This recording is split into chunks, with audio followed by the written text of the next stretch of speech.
لو أنزلنا هذا القرآن على جبل لرأيته خاشعا متصدعا من خشية الله.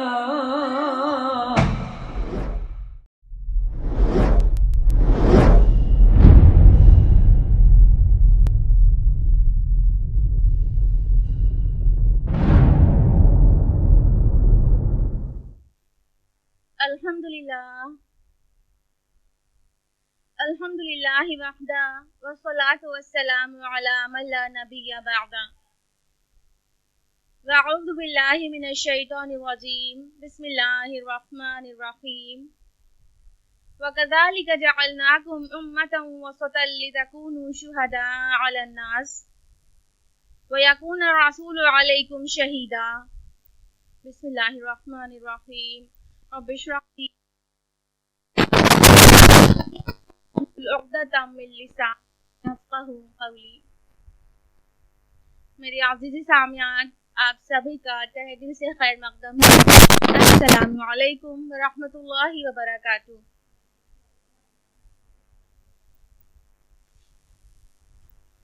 جیسا کہ ہم سبھی کو معلوم ہے کہ ہم سب یہاں پر اکٹھا ہوتے ہیں خلاصہ قرآن مجید سننے کے لیے. تو بغیر تمہید اور بغیر دیر کرے آج کا جو لیسن ہے وہ سٹارٹ کرتے ہیں، اور آپ منتظر ہوں گی پارہ نمبر 2 کا خلاصہ سننے کے لیے. پارہ نمبر 2 آج سٹارٹ کرتے ہیں.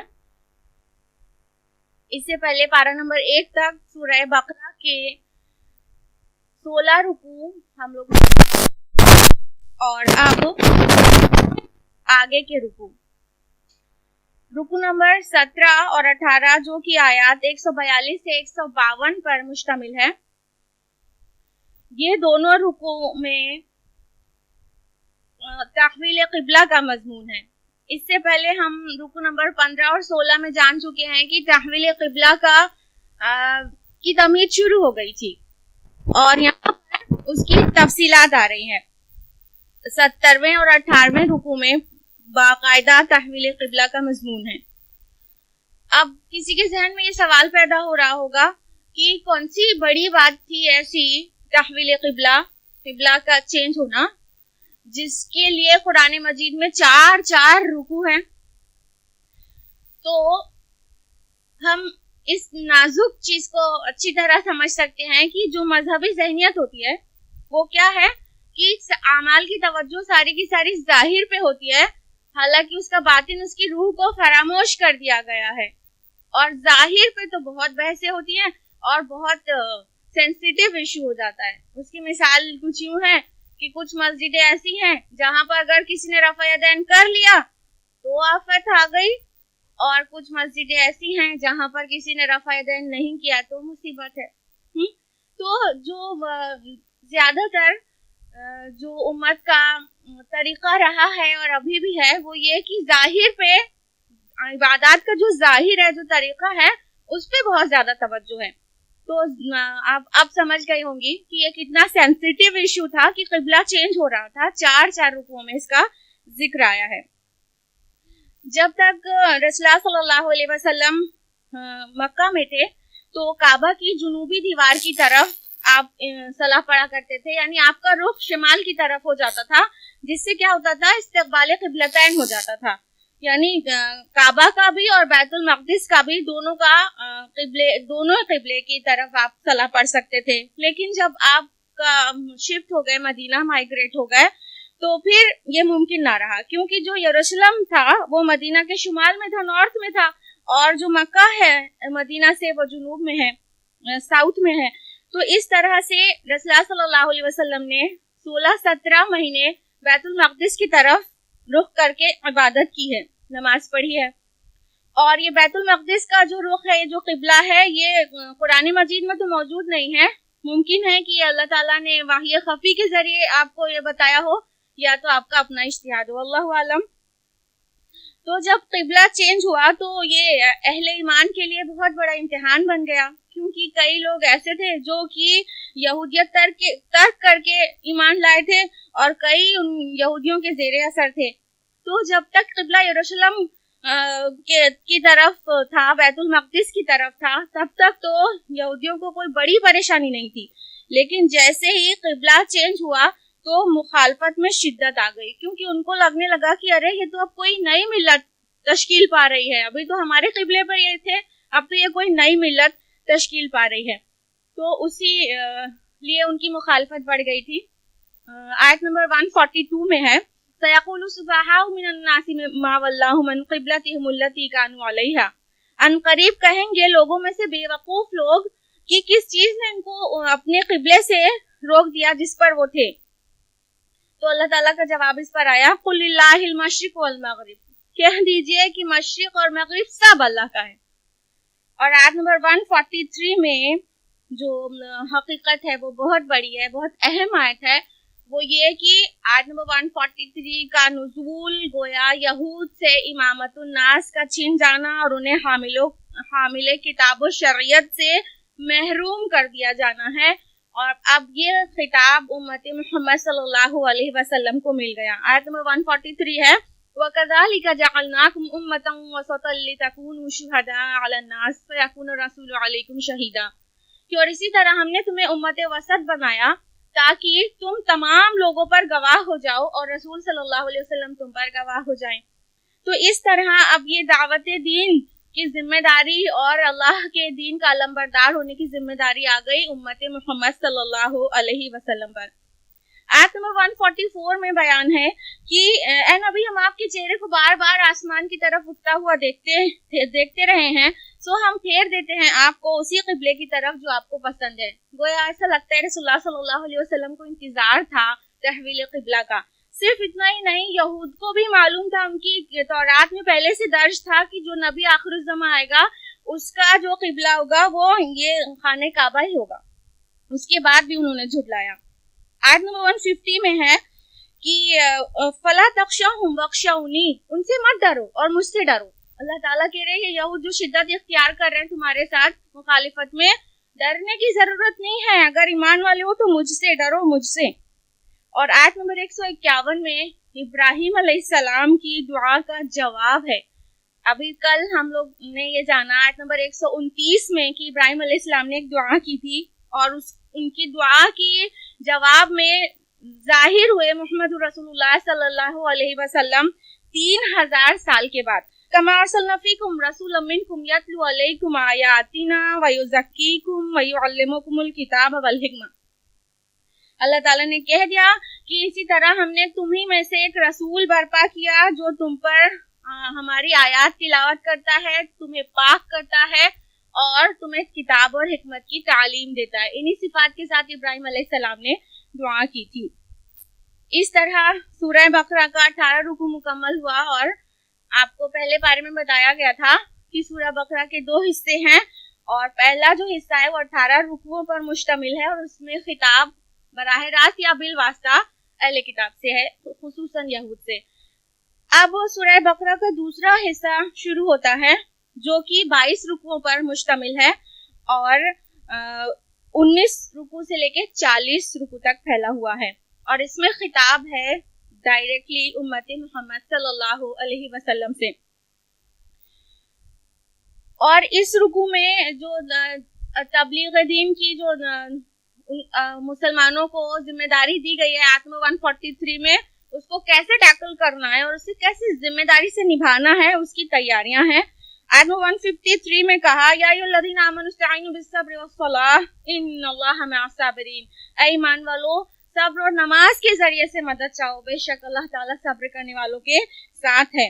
اور آیت 154 میں ہے کہ اور مت کہو جو اللہ کی راہ میں قتل ہو گئے کہ وہ مردہ ہیں، مطلب کہ اشارہ دے دیا گیا کہ اب تمہیں جلدی ہی قتال کرنا ہے، اپنی جانیں دینے کے لیے تیار ہو جاؤ۔ آیت نمبر 155 میں ہے ہم تمہیں لازماً آزمائیں گے، خوف سے بھی، بھوک سے بھی، مالوں اور جانوں سے اور ثمرات میں کمی سے، تو وبشر الصابرین، اور صبر کرنے والوں کو خوشخبری سنا دیجیے۔